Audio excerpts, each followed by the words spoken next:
ایک مقصد تو یہ ہے کہ تم دنیا میں اپنے مطالب و مقاصد کو دیکھ سکو، اور دوسرا مقصد یہ ہے کہ ان آنکھوں سے صنعت الہی کے عجائبات کو دیکھو، تاکہ اس سے خداوند تعالیٰ کی بزرگی تم کو معلوم ہو سکے۔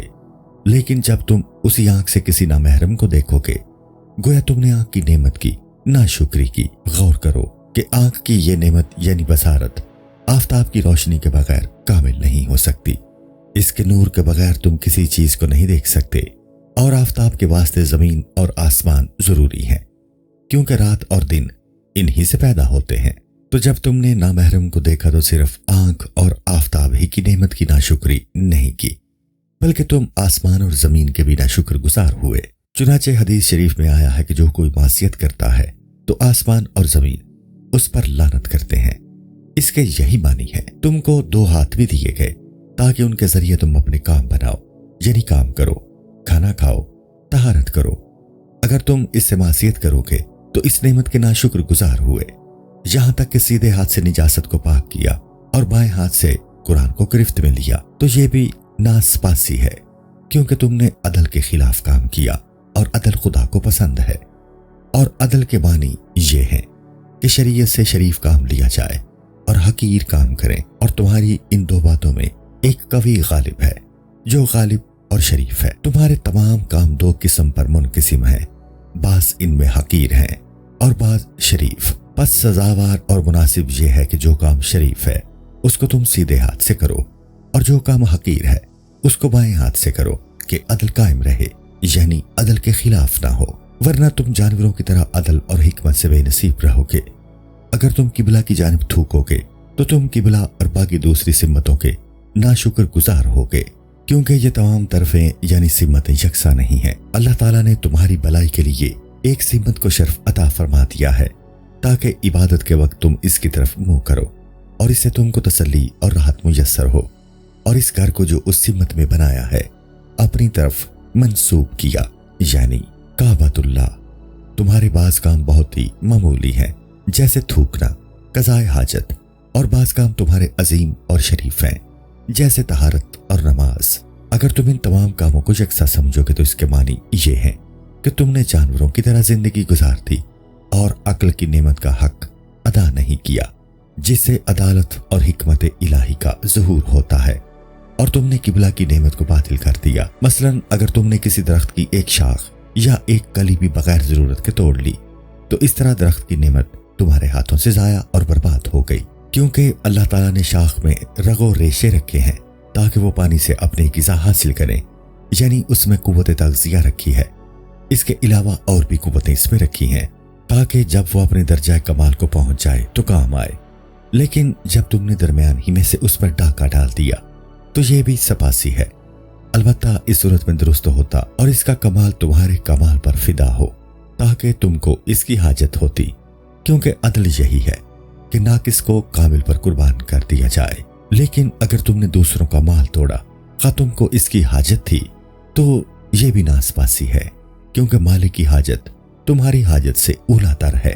خدا کے بندے حقیقت میں اشیاء کے مالک نہیں ہیں، لیکن دنیا کی مثال ایک ماندے اور دسترخوان کی طرح ہے جو بچھا ہوا ہے، اور دنیا کی تمام نعمتیں طرح طرح کے لذیذ کھانوں کی مانند ہیں جو اس دسترخوان پر چنے ہیں، اور خدا کے تمام بندے اس خوان پر مہمان ہیں، کیونکہ ان میں سے کوئی بھی کسی چیز کا مالک نہیں ہے، لیکن اس خوان سے ہر ایک لقمہ اس کے لیے موزوں اور مناسب نہیں ہے۔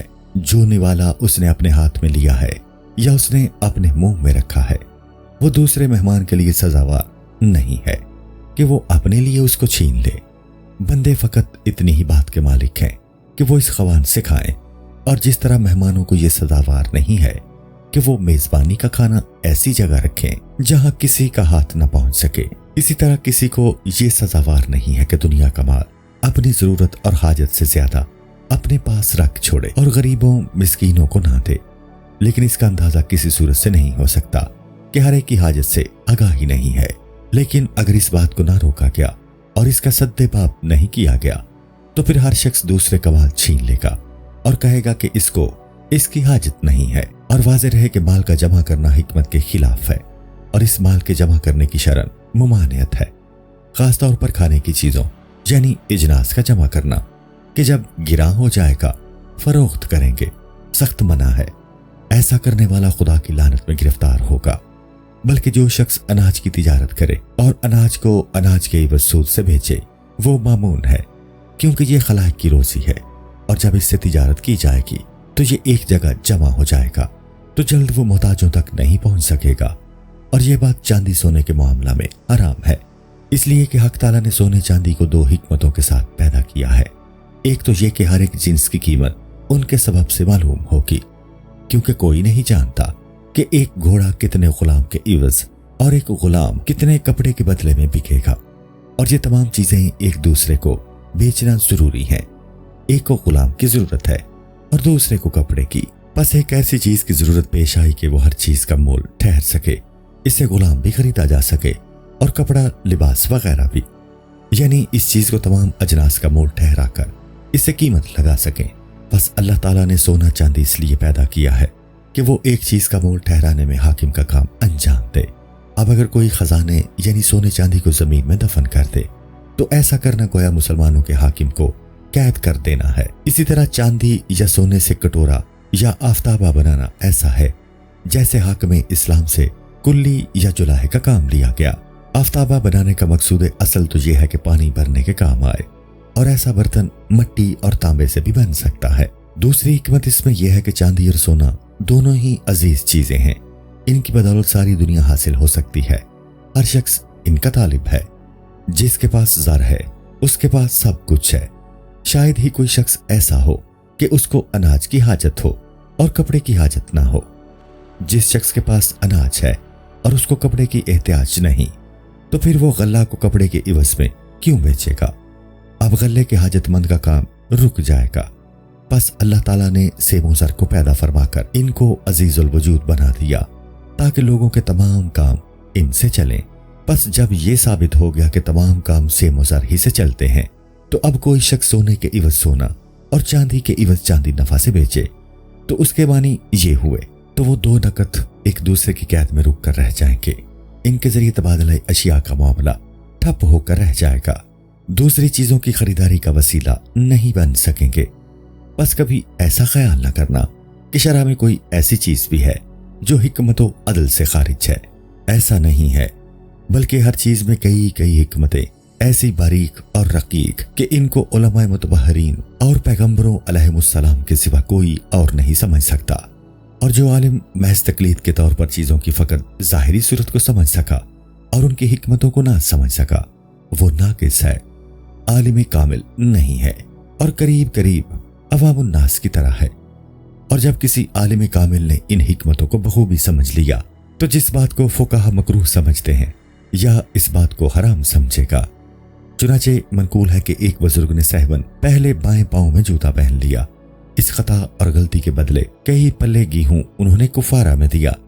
اگر کوئی عام شخص کسی درخت کی شاخ توڑ لے یا قبلہ کی طرف تھوکے یا بائیں ہاتھ سے قرآن پاک اٹھائے تو ہم اس پر اس قدر اعتراض نہیں کریں گے جتنا ایک عالم متبحر اور مرد کامل پر کریں گے، کیونکہ عامی تو ناقص ہے، اس کا حال جانوروں جیسا ہے، ان باریکیوں کا اس کو ادراک نہیں ہے اور یہ نکات اس پر آشکارا نہیں تھے۔ مثلا اگر کوئی جاہل جمعہ کی نماز کی اذان کے وقت کسی آزاد شخص کو بیچے تو اس پر اس وجہ سے اعتراض اور عتاب نہیں کیا جائے گا کہ جمعہ کی نماز کے وقت خرید و فروخت ممنوع ہے، بلکہ ایک آزاد شخص کو بیچنے کی عظیم تقصیر اس خرید و فروخت کی کراہت کو اپنے اندر چھپا لے گی۔ اسی طرح اگر کوئی جاہل مسجد کی محراب پہ قبلہ کی طرف پشت کر کے قضائے حاجت کرے تو پشت میں قبلہ ہونے کا گناہ اس گناہ کے مقابلہ میں جو قضائے حاجت سے سرزد ہوا کچھ حقیقت نہیں رکھتا کہ اس کی بڑی تقصیر میں وہ چھوٹا سا گناہ چھپ جائے گا۔ اسی وجہ سے عوام الناس کے ساتھ سہل گیری کا حکم ہے اور ظاہری فتویٰ انہی کے لیے ہے، لیکن سالک اور عارف راز الہی کو چاہیے کہ ظاہری فتویٰ پر نظر نہ کرتے ہوئے ان تمام باریکیوں اور نکات کو پیش نظر رکھے تاکہ اپنے عدل و حکمت کے باعث وہ ملائکہ کے قریب پہنچ جائے، ورنہ عوام کی طرح اگر سہل گیری اختیار کی تو وہ جانوروں کے زمرے میں داخل ہو جائے گا۔ نعمت کی حقیقت۔ اللہ تعالیٰ نے 4 قسم کی چیزیں پیدا کی ہیں۔ اے عزیز، معلوم ہونا چاہیے کہ اللہ تعالیٰ نے جو چیزیں پیدا فرمائی ہیں وہ انسان کے حق میں 4 قسم کی ہیں۔ پہلی پہلی قسم میں وہ چیزیں ہیں جو دنیا اور آخرت میں کام آئیں، جیسے علم اور نیک اخلاق دنیا کے اعتبار سے بڑی نعمت اور دولت ہے۔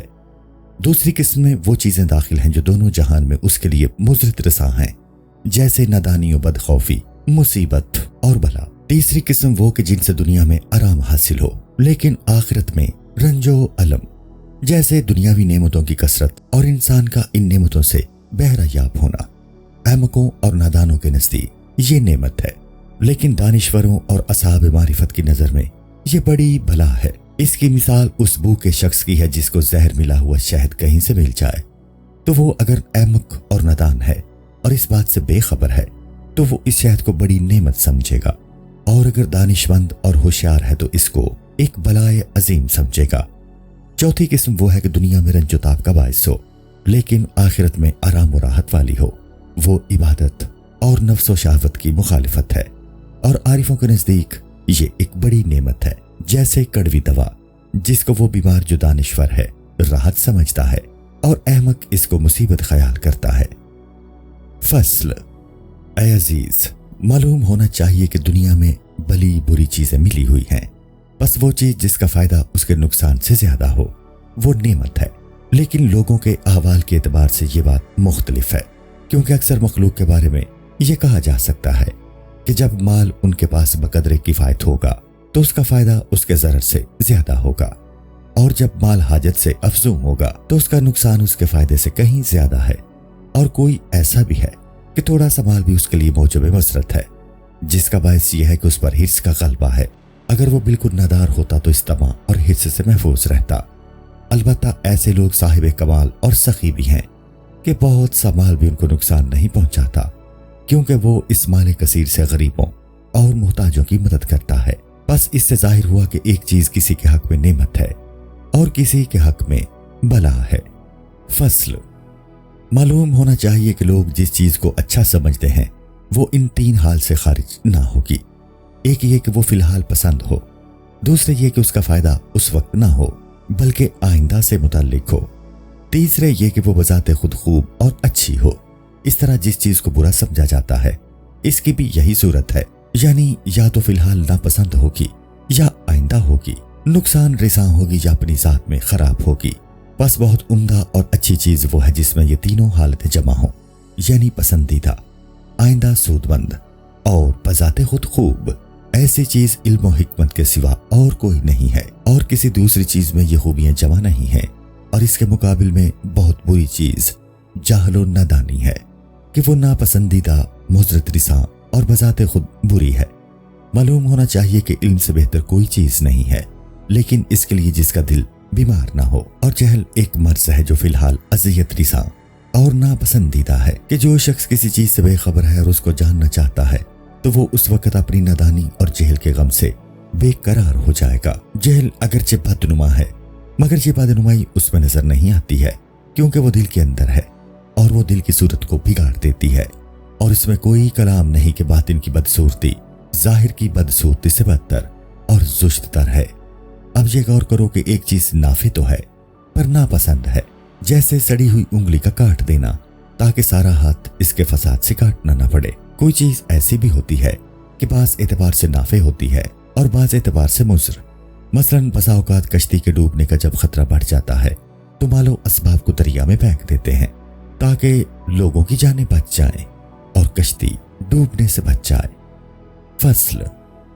لوگ کہتے ہیں کہ جو چیز اچھی معلوم ہو وہ نعمت ہے، لیکن لذت اور راحت کے بھی 3 درجے ہیں۔ پہلا درجہ یہ ہے کہ وہ سب سے کم تر ہو۔ حقیقی معنی میں یہ وہ لذت ہے جس کا تعلق پیٹ اور فرج سے ہے، کیونکہ اکثر مخلوق نے بس انہی 2 چیزوں کو راحت و لذت سمجھ رکھا ہے۔ بس رات دن مخلوق اسی میں غرق رہتے ہیں اور اسی مقصد کی جستجو میں لگے رہتے ہیں۔ لیکن اس لذت کے مذموم ہونے پر دلیل یہ ہے کہ تمام حیوانات اس میں شریک ہیں، اور وہ تو اس معاملہ میں انسان سے بھی سبقت لے کے ہیں۔ حالانکہ حیوانات میں کھانا اور جمع کرنا انسان سے زیادہ ہے۔ انسان کے ساتھ اس کام میں حیوانات تو کیا، حشرات الارض تک شریک ہیں۔ جب کوئی انسان محض اسی لذت سے تعلق رکھے گا تو اس کے معنی یہ ہے کہ اس نے انسانیت کے شرف کی بجائے حشرات الارض کے مرتبہ پر کنایت کر لی ہے۔ دوسرا درجہ سرداری اور ریاست کی لذت کا ہے، یعنی دوسروں پر فوقیت کا تلاش کرنا اور اس کا تعلق غصہ اور غضب سے ہوگا۔ اگرچہ یہ درجہ پیٹ اور فرج کی لذت سے بہتر ہے، لیکن اس کے سبک یعنی ہلکے اور کم مرتبہ ہونے میں کوئی شبہ نہیں ہے، کیونکہ کچھ حیوانات بھی اس خواہش میں اس کے شریک ہیں، جیسے شیر اور چیتا، کہ ان کو دوسرے جانوروں پر غالب ہونے کا شوق ہے۔ تیسرا درجہ علم و حکمت اور معرفت الہی کی لذت کا ہے، اور اس کے عجائبات کو پہچاننے کی خواہش کا ہے۔ یہ قسم مذکورہ دونوں قسموں سے بالا تر ہے، کیونکہ یہ کمال کسی جانور کو حاصل نہیں ہے، کیونکہ یہ ملائکہ کی صفت ہے۔ جس کو علم و معرفت میں لذت حاصل ہو وہ کامل شخص ہے، اور جس کو اس میں لذت حاصل نہ ہو وہ ناقص ہے، بلکہ بیمار اور ہلاک ہونے والا ہے۔ اکثر مسلمان انہی دو قسم کے تحت پائے جاتے ہیں کہ وہ علم و معرفت کی بھی لذت پاتے ہیں اور دوسری چیزوں کی لذت بھی، جیسے ریاست اور شہوت کی لذت، لیکن جس پر معرفت کی لذت غالب ہو اور دوسری لذت اس کی مغلوب ہو جائے تو وہ درجہ کمال کو پہنچ جاتا ہے، اور جس پر شہوت کی لذت کا غلبہ ہو اور معرفت کی لذت اس کو بے تکلف ہوتی ہو، تو جب تک پہلی لذت کے غلبہ کے لیے کوشش نہیں کرے گا وہ نقصان کے درجہ سے قریب رہے گا۔ حسنات کے پلڑے کو زیادہ کرنے کے بھی یہی معنی ہیں۔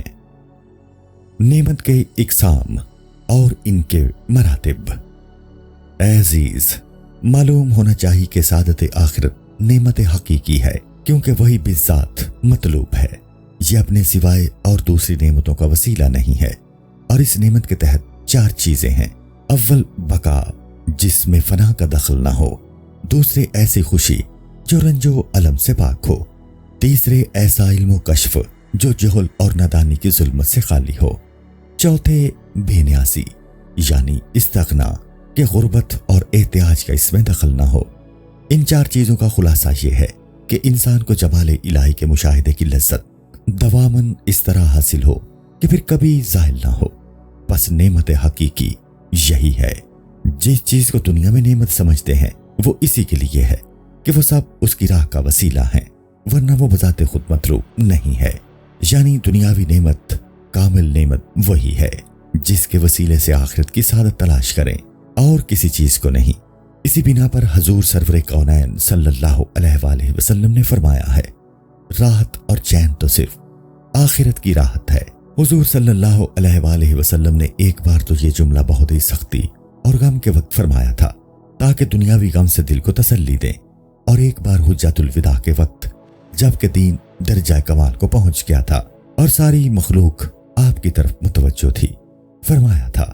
اس وقت آپ ناکہ پر سوار تھے اور لوگ حج کے مسائل آپ سے دریافت کر رہے تھے۔ جب آپ نے اس اسلامی شان و شوکت کو ملاحظہ فرمایا تب آپ نے ایسا فرمایا تاکہ اب قلب اطہر لذات دنیوی کی طرف مائل نہ ہو۔ روایت ہے کہ کسی شخص نے حضور صلی اللہ علیہ وآلہ وسلم کے روبرو کہا، الہی میں تجھ سے تمام نعمت کا سوالی ہوں۔ یہ سن کر حضور صلی اللہ علیہ وآلہ وسلم نے اس سے دریافت کیا کہ تجھے معلوم ہے کہ پوری نعمت کیا ہوگی؟ اس نے عرض کیا، میں نہیں جانتا۔ آپ صلی اللہ علیہ وآلہ وسلم نے فرمایا، تمام نعمت یہ ہے کہ تجھے بہشت میسر ہو۔ بس وہ دنیاوی نعمتیں جو سعادت آخرت کا وسیلہ نہیں ہے، فی الحقیقت ان کو نعمت نہیں کہنا چاہیے۔ وہ جو آخرت کا وسیلہ ہیں 16 ہیں۔ 4 کا تعلق دل سے ہے، یعنی علم مکاشفہ، علم معاملہ، پارسائی اور عدل ہے۔ علم مکاشفہ یہ ہے کہ حق تعالیٰ کو، اس کی صفات کو، ملائکہ اور رسولوں کو پہچانے۔ علم معاملہ وہ ہے جو ہم نے اس کتاب میں بیان کیا ہے۔ وہ راہ دین کی مشکلات ہیں، چنانچہ رکن مہلکات میں ان کو بیان کیا گیا ہے۔ علاوہ ازیں ذات آخرت ہے جس کے بارے میں رکن معاملات اور رکن عبادت میں تحریر کیا گیا۔ اس کے علاوہ راہ سلوک کی ان تمام منزلوں کو معلوم کرنا ہے جو رکن منجیات میں لکھی گئی ہیں۔ ان سب کو بخوبی معلوم کرے۔ پارسائی یعنی عفت سے مراد یہ ہے کہ انسان اپنی قوت شہوت اور قوت غضب کو توڑے اور حسن اخلاق کو کامل طور پر حاصل کرے، اور عدل سے مقصود یہ ہے کہ شہوت اور غضب کو بالکل ترک کر دے، کیونکہ اس میں خسارہ اور گھاٹا ہے، اور ان کو اپنے اوپر اس قدر مسلط نہ کرے کہ وہ حد سے گزر جائیں۔ خداوند کریم جل وعلا کا ارشاد ہے، یہ 4 چیزیں ان 4 چیزوں سے تمام ہوں گی جن کا تعلق تن سے ہے، یعنی تندرستی، قوت، خوبروئی اور عمر دراز۔ سعادت آخرت کے حصول کے لیے تندرستی اور قوت درکار ہے، کیونکہ علم و عمل اور خلق نیک علاوہ ازیں وہ خصائل جو انسان کے دل سے تعلق رکھتے ہیں بغیر صحت کے حاصل نہیں ہو سکتے۔ یوں تو حسن و جمال کی چندہ حاجت نہیں ہے، لیکن خوبرو انسان کا مطلب ہر کہیں نکل جاتا ہے۔ اس لحاظ سے جمال بھی مال و جاہ کی طرح ہے، اور جو چیز دنیا کے مطالب و مقاصد کے کام آئے اس کو آخرت سے بھی علاقہ ہے، کیونکہ دنیا کے کاموں کا انتظام آخرت کی خاطر جمی کا سبب ہوگا، اور دنیا آخرت کی کھیتی ہے۔ اس کے علاوہ ایک بات اور ہے کہ ظاہری حسن و خوبی باطن کا دیباچہ ہے، کہ یہ حسن عنایت الہی کا نور ہے جو بچے کی ولادت کے وقت ہی اس کی پیشانی میں چمکتا ہے۔ اکثر ایسا بھی ہوتا ہے کہ جب آدمی اپنے آپ کو سنوارتا ہے تو اپنے باطن کو بھی نیک اخلاق سے آراستہ کرے گا۔ اسی بنا پر بزرگوں نے کہا ہے کہ دنیا میں کوئی بدصورت شخص ایسا نہ ہوگا جس کی بھونڈی صورت اس کے برے باطن سے اچھی نہ ہو۔ اس سے کمال بدخوئی مراد ہے۔ حضور اکرم صلی اللہ علیہ وآلہ وسلم نے ارشاد فرمایا ہے کہ اچھی صورت والوں سے اپنا مقصد طلب کرو۔ حضرت عمر رضی اللہ تعالیٰ عنہ فرماتے ہیں کہ جب کہیں سفیر بھیجنا مطلوب ہو تو خوبصورت اور نیک نام شخص کو بھیجو، اور فقہا نے فرمایا ہے کہ جب علم قرات اور عفت میں سب برابر ہوں تو ایسے شخص کو امام بناؤ جو انصاف میں خوبصورت ہو۔ یہ خیال رہے کہ اس حسن سے وہ آرائش مقصود نہیں ہے جو شہوت کی محرک ہو، کیونکہ ایسی آرائش رنڈیوں کی صفت ہے، بلکہ انسان کا قد بلند ہو اور ڈیل ڈول درست ہو، جس سے لوگ نفرت نہ کریں اور دیکھنے والوں کو اچھا معلوم ہو۔ وہ نعمتیں جن کا تعلق بدن سے نہیں ہے لیکن انسان کو ان کی حاجت ہے، وہ مال و جاہ، زن و فرزند، اقربائے ملک اور نسب کی شرافت ہے۔ مال کی حاجت آخرت کے لیے اس وجہ سے ہے کہ جو شخص مفلس اور نادار ہے وہ سارے دن روزی کی تلاش میں رہے گا، علم و عمل کی طرف کس طرح اور کب مشغول ہو سکے گا؟ بس مال بقدر کفایت دینی ایک نعمت ہے، اور جاہ کی حاجت اس لیے ہے کہ جس کو جاہ و منزلت حاصل نہیں ہے وہ ہمیشہ ذلیل اور سبک سر رہے گا، دشمن اس کے در پہ رہیں گے۔ لیکن مال و جاہ کی زیادتی میں آفت بہت ہے۔ اسی وجہ سے حضور اکرم صلی اللہ علیہ وآلہ وسلم نے فرمایا ہے کہ جو کوئی صبح کو تندرست اٹھے اور دن کے لیے غذا یعنی روزی سے بے فکر ہو، دنیا کی ساری دولت گویا اس کو حاصل ہے، اور یہ بات بغیر جاہ و مال کے میسر نہیں ہو سکتی۔ چنانچہ رسول اکرم صلی اللہ علیہ وآلہ وسلم کا ارشاد ہے، پرہیزگاری کے باب میں مال بڑا مددگار ہے، زن و فرزند بھی دینی نعمت ہیں، کیونکہ جو شخص بیوی والا ہے وہ بہت سی باتوں سے بے فکر رہے گا اور شہوت نفسانی کے شر سے محفوظ رہے گا۔ اسی واسطے حضور صلی اللہ علیہ وآلہ وسلم نے ارشاد فرمایا ہے کہ دین کے معاملہ میں نیک بیوی بڑی مددگار ہوتی ہے۔ حضرت عمر رضی اللہ تعالیٰ عنہ نے رسول اکرم صلی اللہ علیہ وآلہ وسلم سے دریافت کیا کہ دنیا میں مال و متاع سے ہم کیا جمع کریں؟ آپ صلی اللہ علیہ وآلہ وسلم نے فرمایا، خدا کا ذکر کرنے والی زبان، شکر ادا کرنے والا دل اور مومنہ بیوی کو جمع کرو۔ صالح فرزند باپ کے مرنے کے بعد باپ کے حق میں دعائے خیر کرتا ہے اور زندگانی میں اس کا مددگار رہتا ہے۔ نیک فرزند انسان کے لیے ہاتھ پاؤں اور پر و بال کا حکم رکھتے ہیں کہ سارے کام انہی سے سر انجام ہوتے ہیں۔ بس یہ بھی نعمت ہے بشرطے کہ ان کی آفت سے بچنا ممکن ہو کہ ان کی فکر میں پڑھ کر خدا کی طرف دھیان نہ کرے۔ اس صورت میں یہ آفت ہے۔ اب رہی شرافت نسب، تو یہ بھی ایک بڑی نعمت ہے کہ دین کی سرداری قریش سے مخصوص رکھی گئی ہے۔ حضور پرنور صلی اللہ علیہ وآلہ وسلم کا ارشاد ہے، اپنا بیج مناسب جگہ پر ڈالو اور اس سبزی سے جو گھوڑے کے اوپر اگتی ہے بچو۔ لوگوں نے دریافت کیا کہ حضور صلی اللہ علیہ وآلہ وسلم کی اس ارشاد سے کیا مراد ہے؟ تو آپ صلی اللہ علیہ وآلہ وسلم نے فرمایا، خوبصورت عورت جو کم ذات کی ہے وہ گھوڑے کے مانند ہے۔ نسب سے مراد دنیا کی سرداری نہیں ہے، بلکہ اس سے مراد دینی نسب ہے جو اہل صلاح اور دینداروں میں ہوتا ہے۔ یہ بھی ایک نعمت ہے۔ اخلاق اکثر ماں باپ ہی سے اولاد میں سرایت کرتے ہیں۔ جب باپ پرہیزگار ہوگا، جیسا کہ حق تعالیٰ نے تعریف فرمائی ہے، اور ان کا باپ ایک مرد صالح تھا۔ اب رہی 4 نعمتیں۔ وہ 4 نعمتیں وہ ہیں جو ان 12 نعمتوں کو زیادہ کرتی ہیں: ہدایت، رشد، تائید اور تسدید۔ ان چاروں کے مجموعہ کو توفیق کہتے ہیں، اور کوئی نعمت توفیق کے بغیر نعمت نہیں ہو سکتی۔ توفیق کے معنی یہ ہے کہ حکم الہی اور بندے کے ارادے میں مطابقت پیدا ہو جائے۔ یہ بات خیر و شر دونوں کے لیے ہے، لیکن عادتاً توفیق کا استعمال زیادہ تر کار خیر کے لیے کیا جاتا ہے۔ توفیق کی تکمیل ان 4 چیزوں سے ہوتی ہے۔ اول، ہدایت۔ ہدایت کا مرتبہ پہلا یوں ہے کہ کوئی شخص اس سے بے نیاز نہیں ہے، کیونکہ جب کوئی شخص سعادت آخرت کا طالب ہے اور اس کی راہ کو نہیں پہنچتا بلکہ بے راہی کو راہ سمجھتا ہے تو محض طالب ہونے سے کیا فائدہ؟ اس کے اسباب کا پیدا کرنا بغیر ہدایت کے کام نہیں آتا۔ اس وجہ سے حق تعالیٰ نے دونوں چیزوں کا بطور احسان ذکر فرمایا ہے۔ وہ پروردگار جس نے اندازہ کیا اور راہ دکھائی۔ ہدایت کے 3 درجے۔ معلوم ہونا چاہیے کہ ہدایت کے 3 درجے ہیں۔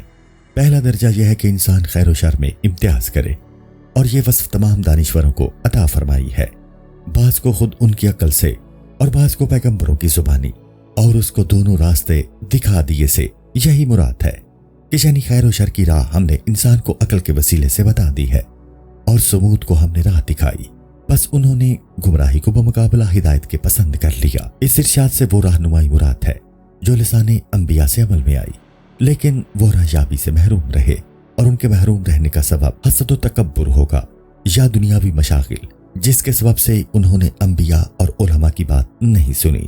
اس عمل سے کوئی بھی ہدایت یافتہ نہیں ہو سکتا۔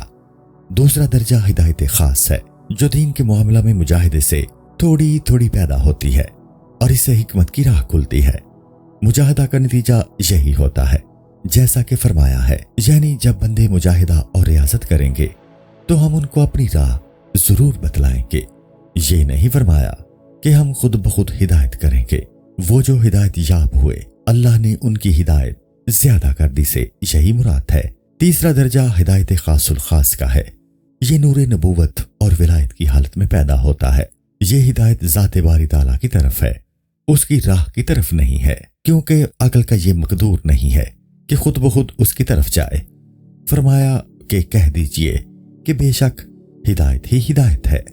اس سے ہدایت مطلق مراد ہے، اور اس ہدایت کا نام حیات رکھا گیا ہے، جیسا کہ ارشاد فرمایا گیا، آیا وہ جو مردہ تھا اس کو ہم نے زندہ کیا، یعنی کافر تھا، بس اس کو ہم نے ہدایت دی اور اس کے لیے نور پیدا کیا کہ وہ اس کے ذریعے لوگوں کے درمیان چلتا پھرتا ہے۔ رشد کے معنی یہ ہے کہ بندے میں ہدایت سے جو خوبی کا راستہ پیدا ہو، اس کی طرف چلنے کی اس میں خواہش پیدا ہو۔ چنانچہ ارشاد فرمایا، اور اس سے پہلے بھی ہم نے ابراہیم کو ان کا رشد عطا کر دیا تھا۔ مثلا جب لڑکا بالغ ہوا اور جانتا ہے کہ مال کی کس طرح حفاظت کی جائے، اور اس جاننے کے باوجود اس نے حفاظت نہیں کی، تو اس کو رشید نہیں کہیں گے، اگرچہ وہ ہدایت یاب ہوا۔ تسدید کے معنی یہ ہے کہ بندے کی حرکات اور اس کے اعضاء کو بھلائی کی طرف آسانی کے ساتھ حرکت دی جائے تاکہ وہ جلد اپنے مقصد کو پہنچ جائے۔ بس اس طرح ہدایت کا نتیجہ معرفت میں ہے اور رشد کا ثمرہ خواہش میں ہے۔ تسدید کا نتیجہ اور اس کا ثمرہ قدرت اور اعضاء کی حرکات میں نظر آئے گا۔ تائید سے مراد آسمانی یا غیبی مدد ہے۔ یہ باطن میں بصیرت کی تیزی سے اور ظاہر میں قوت حرکت سے ظاہر ہوتی ہے، جیسا کہ ارشاد فرمایا گیا، حضرت مریم علیہ السلام کے بارے میں تمہاری مدد کی ہم نے روح القدس یعنی جبرائیل علیہ السلام سے، اور علت تائید سے نزدیک ہے، یعنی نبی کے باطن میں معصیت اور شرک کی راہ سے روکنے والا اور منع پیدا ہوتا، لیکن وہ اس معنی کو بخوبی نہیں جانتا کہ وہ کہاں سے آیا۔ جس طرح حضرت یوسف علیہ السلام کے بارے میں ارشاد کیا گیا، اور بے شک عورت نے اس کا ارادہ کیا اور وہ بھی عورت کا ارادہ کرتا اگر اپنے رب کی دلیل نہ دیکھ لیتا۔ بس یہ دنیاوی نعمتیں ہیں جو زیادہ راہ آخرت ہے، ان کو کئی اسباب کی اور ان اسباب کو اور دوسرے بہت سے اسباب کی حاجت ہے۔ اس مقام پر جب عارف پہنچے گا تو وہ اس رب الارباب تک پہنچ جائے گا جو حیرت زدوں کی رہنمائی کرنے والا اور مسبب الاسباب ہے۔ اس مسبب الاسباب کی تفصیل و تشریح بہت طویل اور دراز ہے، لہذا اس مقام پر ہم اتنے ہی پر اکتفا کرتے ہیں۔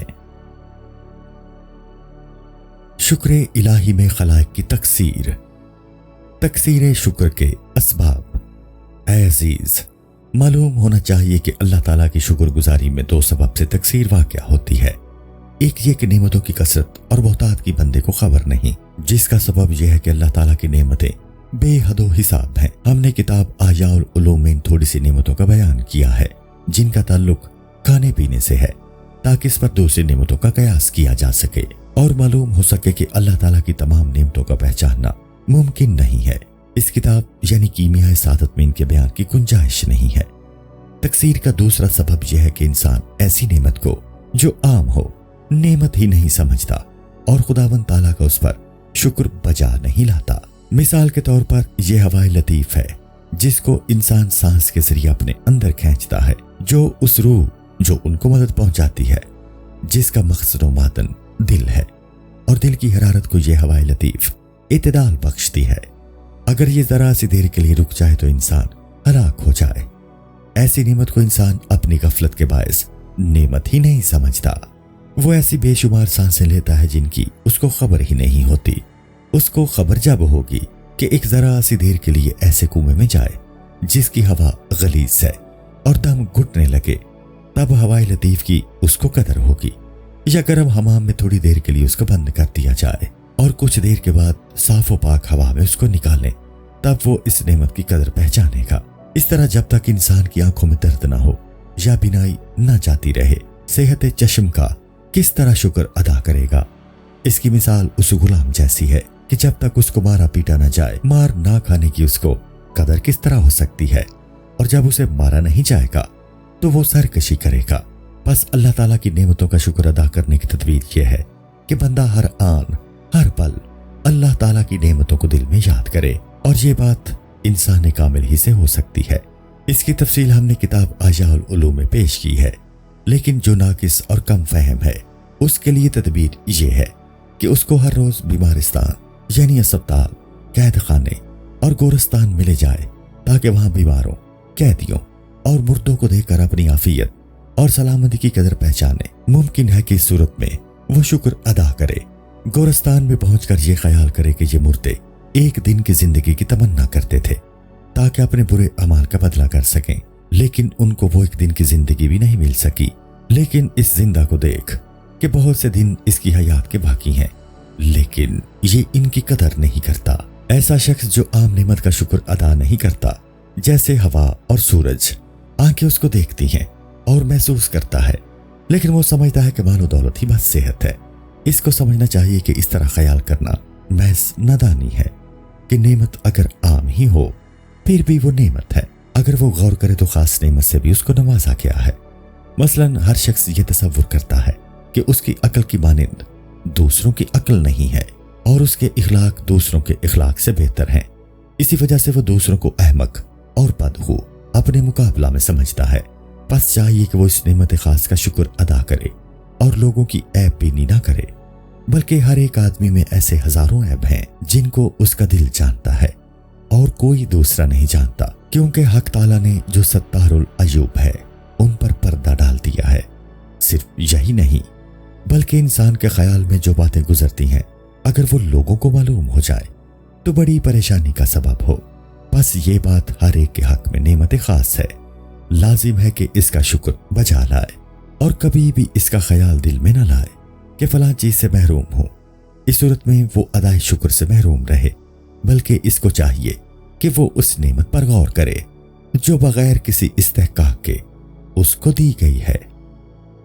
مفلسی کے غم کا علاج۔ منقول ہے کہ ایک شخص نے کسی بزرگ کے پاس جا کر اپنی غریبی اور مفلسی کی شکایت کی تو انہوں نے اس شخص سے کہا کہ تم چاہتے ہو کہ تمہاری ایک آنکھ بند ہو جائے اور تم کو 10,000 درہم مل جائیں؟ اس نے کہا نہیں۔ پھر انہوں نے پوچھا کان، ہاتھ، پاؤں کی عوض اتنی رقم تم کو دے دی جائے، ان کو بیچتے ہو؟ اس نے کہا نہیں۔ تو انہوں نے کہا اچھا، اتنی رقم کی عوض اپنی عقل بیچتے ہو؟ اس نے کہا یہ بھی میری مرضی نہیں ہے۔ تب انہوں نے کہا کہ بس اسی صورت میں 50,000 درہم کا مال تو تمہارے پاس موجود ہے اور اس پر بھی تم مفلسی کی شکایت کر رہے ہو۔ صرف یہی نہیں بلکہ اکثر لوگ ایسے ہیں کہ تم اگر ان سے کہو کہ اپنی حالت کو دوسرے کے حال سے بدل لیں تو وہ اس پر راضی نہیں ہوں گے۔ بس وہ نعمت جو اس کو ملی ہے دوسرے کو نہیں دی گئی، لہٰذا یہ محل شکر ادا کرنے کا ہوا، یعنی انسان کو شکر ادا کرنا چاہیے۔ سختی اور بلا میں شکر ادا کرنا لازم ہے۔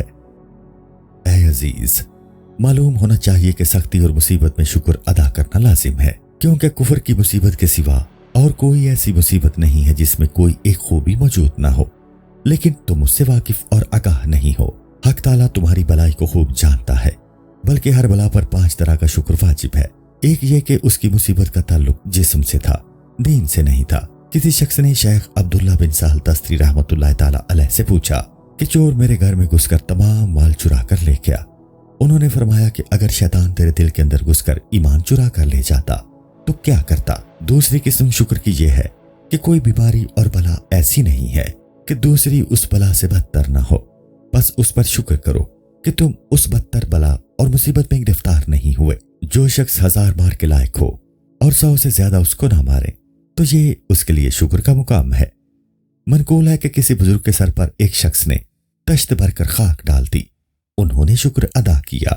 لوگوں نے پوچھا کہ شکر کا کون سا موقع ہے، تو انہوں نے کہا کہ میں تو اس لائق تھا کہ مجھ پر تشت بھر کر انگارے ڈالے جاتے اور اس کی بجائے راکھ ڈالی گئی، تو یہ مقام شکر گزاری کا ہے۔ تیسرے یہ کہ کوئی دنیاوی عذاب ایسا نہیں ہے جس کو آخرت پر موقوف رکھا جائے۔ آخرت کا عذاب تو اس سے سخت اور بدتر ہوگا۔ بس اس بات کا شکر بجا لائے کہ یہ عذاب دنیا میں ہوا اور دنیا کا عذاب آخرت کی رہائی کا سبب ہے۔ حضور پرنور صلی اللہ علیہ وآلہ وسلم نے ارشاد فرمایا ہے کہ جس کو دنیا میں عذاب دیا جاتا ہے اس کو آخرت میں عذاب نہیں دیں گے، کیونکہ سختی اور بلا گناہوں کا کفارہ ہوتی ہے۔ بس جب انسان گناہوں سے پاک ہو گیا تو پھر اس پر عذاب کیوں ہوگا؟ طبیب تم کو کڑوی دوا دیتا ہے، تمہاری فسد کھولتا ہے، اگرچہ ان دونوں سے اذیت ہوتی ہے، لیکن شکر کا مقام ہے کہ تم نے اس تھوڑی تکلیف سے بڑی بیماری سے نجات پا لی۔ چوتھی قسم یہ ہے کہ جو بلا تم پر آنے والی تھی وہ لوح محفوظ میں لکھی تھی، وہ آئی اور آ کر ٹل گئی، تب بھی مقام شکر ہے۔ شیخ ابو سعید ابو الخیر گدھے پر سے گر گئے، انہوں نے الحمدللہ کہا۔ لوگوں نے پوچھا کہ تم نے شکر کس بات کا ادا کیا؟ انہوں نے کہا اس طرح گدھے سے گرنا ازل میں مقدر ہو چکا تھا اور گدھے پر سے گرنے سے یہ آفت ٹل گئی، بس اس آفت کے گزر جانے پر اللہ کا شکر ادا کر رہا ہوں۔ پانچویں قسم یہ ہے کہ دنیا کی مصیبت 2 وجہ سے آخرت کے ثواب کا باعث ہوتی ہے۔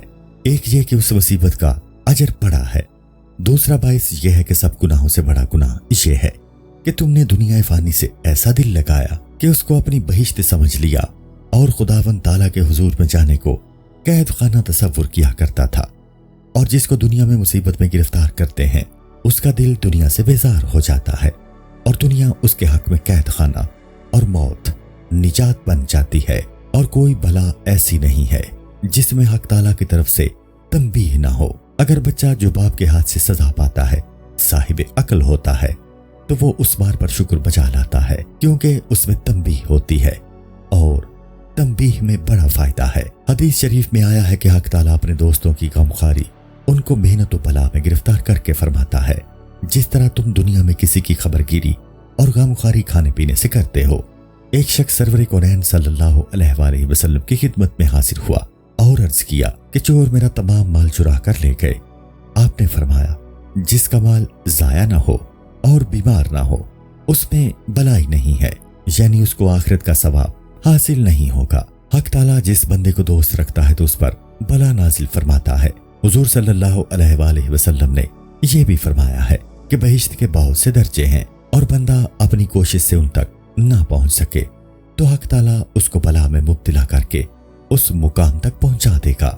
ایک دن سرور کائنات صلی اللہ علیہ وآلہ وسلم اپنا روئے اثر آسمان کی طرف کیے ہوئے تھے، پھر تبسم فرماتے ہوئے ارشاد کیا کہ میں مومن کے حق میں تقدیر الہی سے تعجب میں ہوں کہ حق تعالیٰ اگر اس کے حق میں نعمت کا حکم فرمائے تب بھی وہ راضی ہوتا ہے کہ اس میں اس کی اچھائی ہے، اور اگر بلا کا حکم فرماتا ہے تب بھی وہ بندہ مومن راضی ہوتا ہے کہ اس میں بھی اس کی خوبی ہے، یعنی بلا میں صبر کرتا ہے اور نعمت میں شکر، دونوں صورتوں میں اس کے لیے بھلائی ہے۔ یہ بھی حضور اکرم صلی اللہ علیہ وآلہ وسلم نے ارشاد فرمایا ہے کہ عافیت میں رہنے والے لوگ مصیبت میں گرفتار رہنے والے لوگوں کو قیامت میں جب بڑے بڑے درجے دیکھیں گے تو خواہش کریں گے کہ کاش دنیا میں ان کا گوشت نہرنی سے کتر ڈالا گیا ہوتا تاکہ یہ بلند درجے حاصل ہوتے۔ کسی پیغمبر علیہ السلام نے بارگاہ الہی میں التماس کی کہ الہی تو کافر کو نعمت کثرت سے عطا فرماتا ہے اور مومن پر بلا نازل فرماتا ہے،